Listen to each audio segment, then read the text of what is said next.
Welcome in, everyone, to another edition of The Locker Room tonight. Pretty much all you could ask for as a fan of Northeast Indiana football. We had 5 local high school teams competing in semi-state, each with a chance to punch their Thanksgiving week ticket to Lucas Oil Stadium and fight for that title. Games are coming to a close, so let's check out the action. And where better to start than our Friday face-off at a school quite known for championship football. It's the Bishop Luers Knights playing host to the Knox Redskins. Knox's Miles McLaughlin entered the day with the all-time career rushing record in sight, but from the start it was Luers dominating that running game. Brandon Gaither from 15 yards out, he finds Pater. He is fired up, and why not? Bishop Luers draws first blood. Now it's Knox's turn. McLaughlin looking for space, but he puts the ball on the ground, and the Knights defense held the nation's top rusher to just 52 yards in the first half.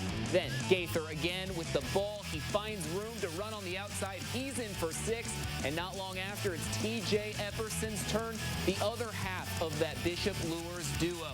He breaks off a big run, 40 yards to the house. The Luers pair of sophomores help the Knights take control. They end Knox's perfect season, denying McLaughlin the career rushing record, and Bishop Luers advances to state for the second year in a row, winning big 35-0, advancing to that title game. We haven't forgot. We've been motivated since week 1, and even last year in state. Nobody's forgotten. Everybody said we were going to be back, and we're coming for it all. And now they're just one game away from accomplishing that goal. And for us, we're going to send it out to Luers Field, where Fox 55's David Tillmans is live right now with a look at those festivities. David, what's it been like? That's right, Drew. We had celebrations ongoing until about 5 to 10 minutes ago. Folks have cleared off the field, but those celebrations are still ongoing here tonight throughout the Bishop Luers community. The Knights winning their 5th straight game tonight to advance to their 3rd consecutive state title game, the 19th overall in school history. That is the most in all of Indiana high school football. Now, Coach Lindsay spoke to his team tonight after the game about the external factors that really motivated them. Of course, he was referring to all of the national hype surrounding quarterback Miles McLaughlin for Knox. He needed 365 yards to break Derrick Henry's record tonight. He had 372 last week, but tonight he was held to under 80 yards by that Bishop Luers defense. Meanwhile, on offense for Luers, they ran all over that Redskin defense. You saw T.J. Epperson putting it in the end zone during the first half. He scored 3 times there before halftime to give Luers a 28-0 advantage at the break. It was a running clock for much of the second half as the Knights really dominated this one. They could never, Knox really could never get anything going. That that offense running totally through Miles McLaughlin tonight, and they just got shut down from the jump. We will have potentially more coming up for you from Luers Field at 11, but until then, reporting live in Fort Wayne, I'm David Tillmans. Yeah, thanks, David. What a moment at Luers Field tonight, and with all the energy in South Fort Wayne, well, it may be easy to get caught up in that moment, but hey, we still have 4 more semi-state games to get to this evening, so let's keep it going. Heading up north to Shields Field we go, where Bishop Dwenger plays host to South Bend St. Joseph. These are 2 of the top defenses in the state, and on the very first play of the game, well, Dwenger shows us why that is. Cooper Campbell blows up the Huskies' play. The Saints would actually force a turnover on that opening drive, and then on their first play from scrimmage on offense, well, Dwenger put some creativity into the game. Henry Jordan to Beckham Russell, back to Houston Ellinger, enough for the first down. Dwenger would get a field goal out of that opening drive. But South Bend St. Joseph fires back. Sam Skiditano finds Dallas Downey along the sideline, scampers in from 16 yards out, and the Huskies all of a sudden have a lead. They then pick off Bishop Dwenger, setting themselves up to extend that lead.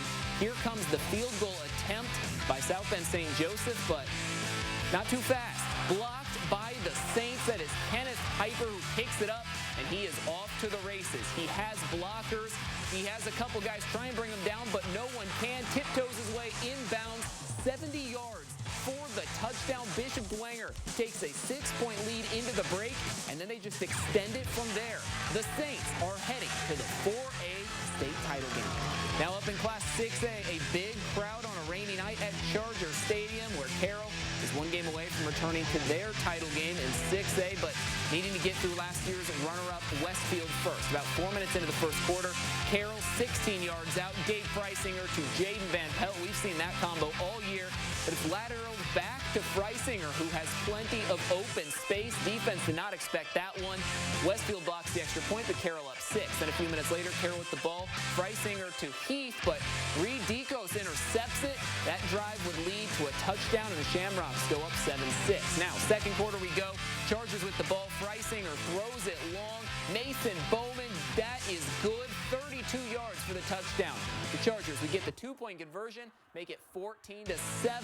But in the end, the Shamrocks fire back and then pull away in the second half. The Chargers season ends tonight with that 35-14 loss. Still, what a year. So that's 3 semi-state matchups down. We now have 2 to go featuring Northeast Indiana teams, Class 1A and 2A. Well, those have been dominated by Adams County teams so far this season, so let's see if that trend holds up tonight. The South Adams Starfires, 2 wins away from their first ever state title. They host 12-win Pioneer tonight. In this one, all defense early and a lot of fourth downs. First possession, Manny Juarez will make a big tackle to stop the Panthers' first drive, give the Starfires good field position to begin, but they can't do anything with it in this tough, rainy atmosphere. Derek McKean cannot bring this one in on fourth down. South Adams gives the ball right back, so second quarter, still goose eggs on the scoreboard, but take a look at this throw and catch. Wes Somerset, it's off the helmet, but he keeps his eyes on it, brings it back in, and makes the catch. What concentration to bring that one in. South Adams still not able to score, though, and that's what matters. Finally, 5 minutes to go, and Pioneers the first to break through on what else?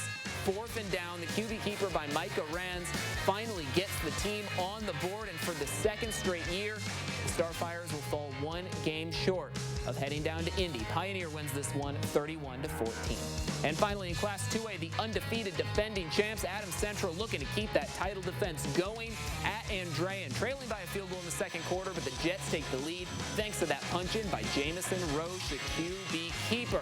But the 59ers, they take the lead right back, and then on this Adams Central punt, well, that's when the brakes really start to squeak, let's say. The punt is blocked. That is Bruce Morehouse who comes up with it, takes it all the way to the house. Adams Central is in trouble all of a sudden. In the second half, the Jets do start clawing their way back, though. Thomas Laughlin off the handoff, fights his way through for 6. In the end, a big comeback effort just falls short. Andrean wins, and Adams Central, for the first time in years, is not headed to the title game.